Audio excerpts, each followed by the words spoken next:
Embolia pulmonar. O que é isso afinal? Que a gente encontra em muitos pacientes dos nossos plantões, na UTI, na emergências e até mesmo nas unidades de internação. Bom, nessa videoaula protagonista eu vou te falar tudo sobre a embolia pulmonar de um jeito leve, didático, que você vai aprender e nunca mais vai esquecer. Fica até o final. Diretor, solta a vinheta!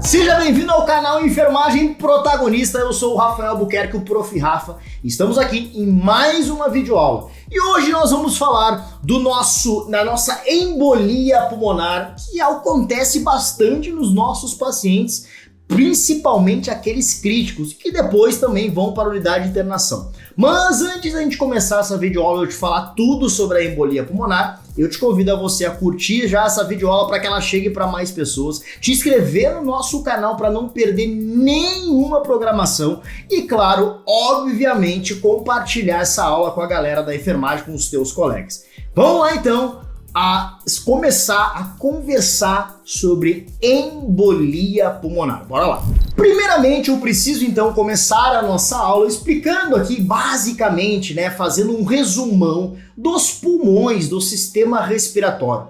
É importante porque nós vamos falar de embolia pulmonar, a gente precisa entender sobre os pulmões. Os pulmões, ou melhor, o trato respiratório, vem lá desde a cavidade nasal e também nasofaringe, e vai então, entra pela traqueia, essa traqueia se divide na chamada carena ou carina, para o lado direito e para o lado esquerdo. O lado direito, pulmão direito, o lado esquerdo, pulmão esquerdo.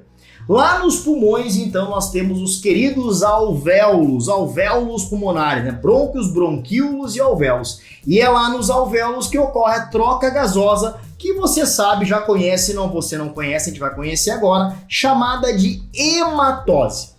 Quando se faz a troca gasosa, o sangue menos oxigenado passa a ser mais oxigenado. Mas eu estou te falando tudo isso porque você tem que entender que essa troca gasosa, bem como esses pulmões, são recheados de vasos sanguíneos e capilares pulmonares.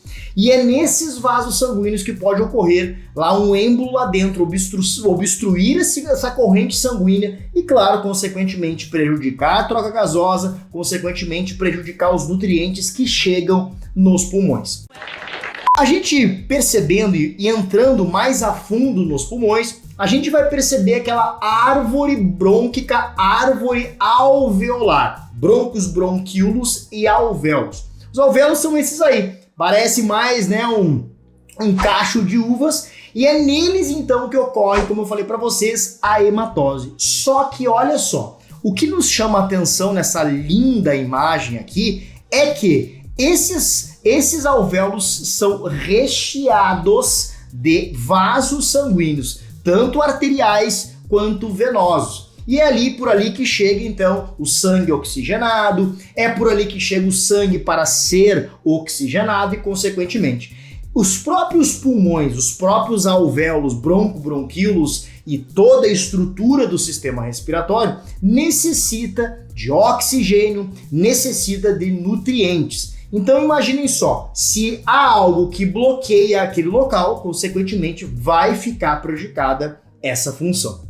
Agora, a gente correndo um pouco mais aqui, eu quero explicar para vocês, antes da gente falar da própria embolia, explicar a diferença que muitas pessoas confundem, e até tem outras videoaulas se você quiser ter mais especificamente isso, mas aqui rapidamente, a diferença de trombo e êmbolo não são a mesma coisa, apesar de até nos ensinarem que são.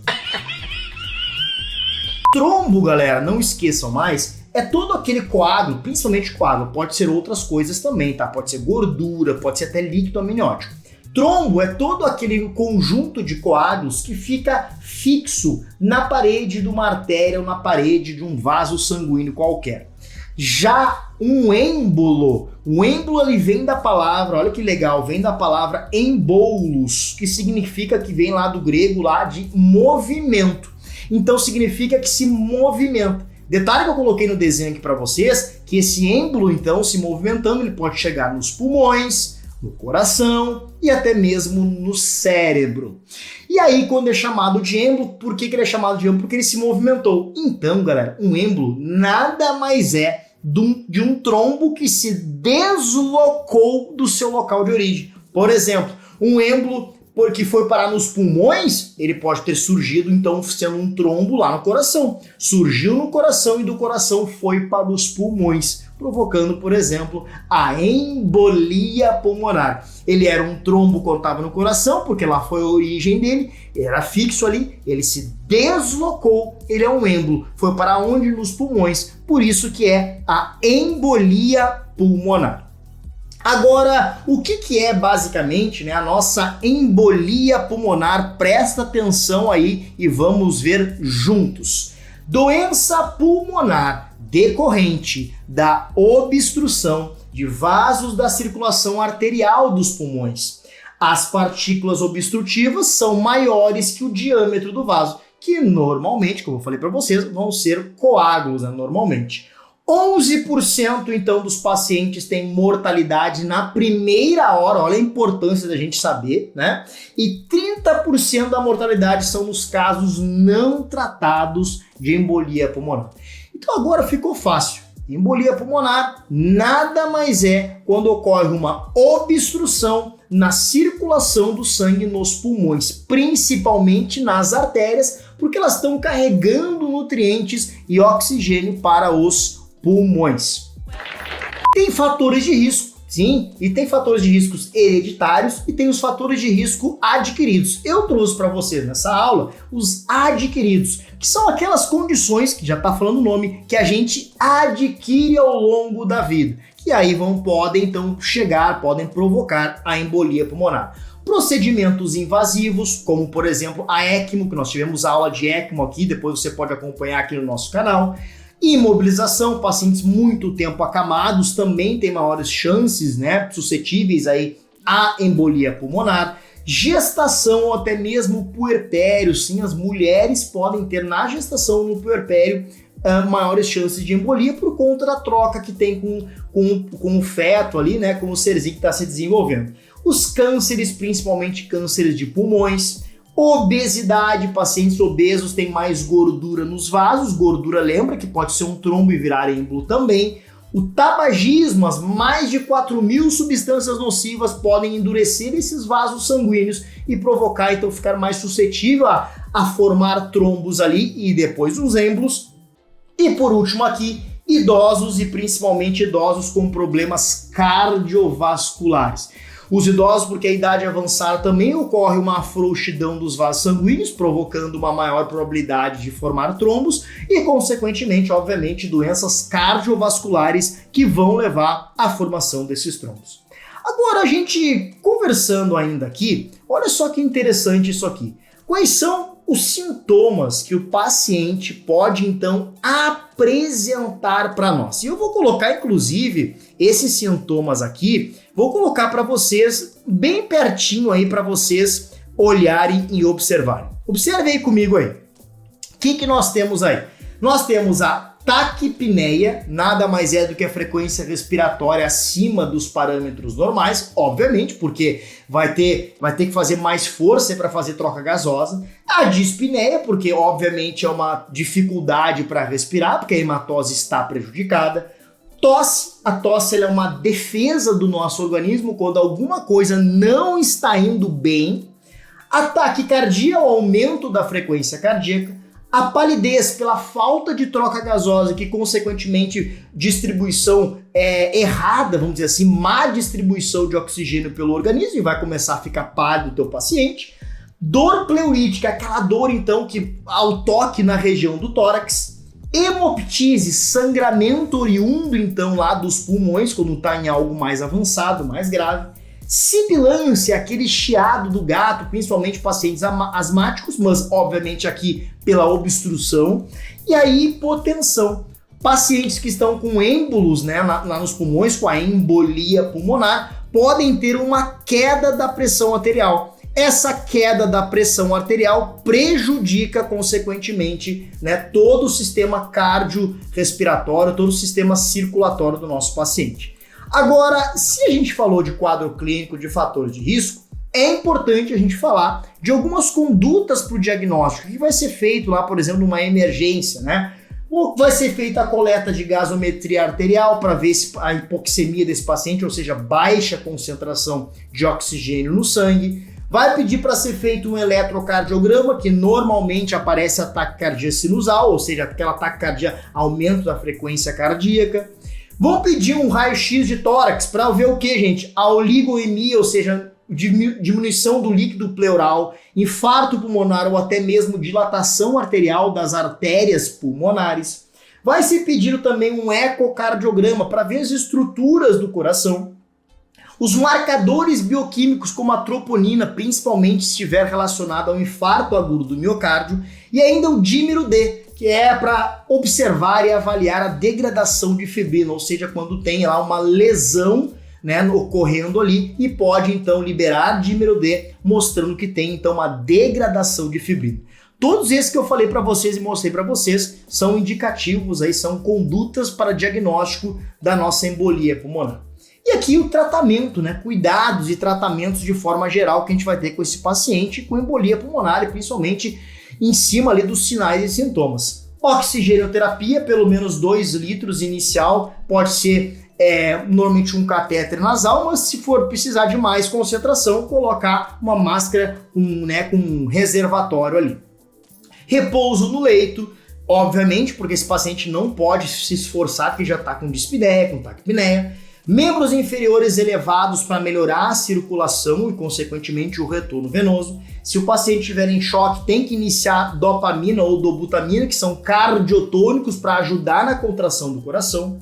Fazer nebulização com salbutamol para fazer, então, né? Lembra a nossa broncodilatação para aumentar a troca gasosa. Se for necessário, administrar trombolíticos para destruir trombos. Trombo é de trombo, não é mesmo, né? Lítico vem de lise, quebra, então destruir os trombos. Da onde que tu tirou isso? Anticoagulantes, como a enoxaparina, se o paciente estiver hemodinamicamente instável, ou seja, tá com a pressão arterial adequada, e se esse paciente estiver instável, preferível fazer o hemofol, que é a heparina. Além disso, pode ser que seja necessário a embolectomia, sim, sucesso nas terapias acima. Embolectomia é essa daqui, ó. Nada mais é que a destruição de êmbolos, que é um procedimento invasivo que vai ser feito, né, nesse paciente, caso todas essas alternativas de tratamento e cuidados não forem suficientes. E eu trouxe nessa aula especial para vocês, para a gente praticar, para a gente fazer um exercício juntos. Então, antes do nosso exercício, eu te convido, se você chegou até aqui, gostou dessa videoaula até aqui, vai fazer o nosso exercício agora, não esquece de deixar de curtir essa videoaula com a gente aqui, de compartilhar para a galera da enfermagem para aprender embolia pulmonar rápido, fácil, didático e leve, e, consequentemente, não esquece de te inscrever no nosso canal para acompanhar toda a nossa programação. Olha aqui agora, vamos para a nossa prática. Olha que legal! Dentre os sinais e sintomas abaixo, marque o que não é um sinal clínico de embolia pulmonar. Letra A, taquipneia. Letra B, hemoptise. Letra C, dor pleurítica. Letra D, nistagmo. E letra E, hipotensão. E aí, respondam aí o que vocês acham, façam essa questão. Eu vou falar agora por ordem de eliminação. Taquipneia, ele é um sinal, né, um sintoma, um sinal clínico de embolia. Lembra, taquipneia, aumento da frequência respiratória? Então ele é, então eu não vou marcar, porque ele está perguntando qual não é. Hemoptise também é um sangramento oriundo lá dos pulmões, da árvore brônquica, também não vou marcar. Dor pleurítica também é aquela dor que ao tocar no tórax, principalmente aquela dor que está mais na parte do córtex pulmonar, nas voltas dos pulmões, quando a gente toca ali pela proteção da pleura ali e consequentemente do líquido pleural. Eu também não vou marcar a letra E, porque eu falei para vocês que o paciente pode ficar hemodinamicamente instável e apresentar hipotensão, então pode ter também uma baixa da pressão arterial. E aí nos sobra para a gente marcar o que não é sinal clínico da embolia pulmonar, o nistagmo, galera. E aí é essa que eu vou marcar, mas eu vou te explicar o porquê. O nistagmo, por quê, gente? Nistagmo nada mais é do que aquela condição que os olhos ficam, né, circulando de um lado e para o outro, ou de um lado para o outro, ou em movimentos circulares, em espiral, quando principalmente o paciente tem um comprometimento neurológico e não está ligado especificamente à embolia pulmonar. Então logo eu marco, já marca aí, eu marco a letra D e aí eu acerto essa questão e domino embolia pulmonar. Eu espero que você tenha gostado dessa videoaula, que você fique aqui no nosso canal para acompanhar mais videoaulas que estão sendo indicadas para você aqui agora. E se você quer se aprofundar ainda mais em assuntos específicos de especialidades na nossa profissão, na nossa enfermagem, eu te convido a conhecer a comunidade protagonista. Aqui abaixo está o link da maior comunidade para enfermagem do Brasil, onde lá você tem conteúdos exclusivos separados por especialidades. Te espero lá e até o próximo videoaula. Tchau!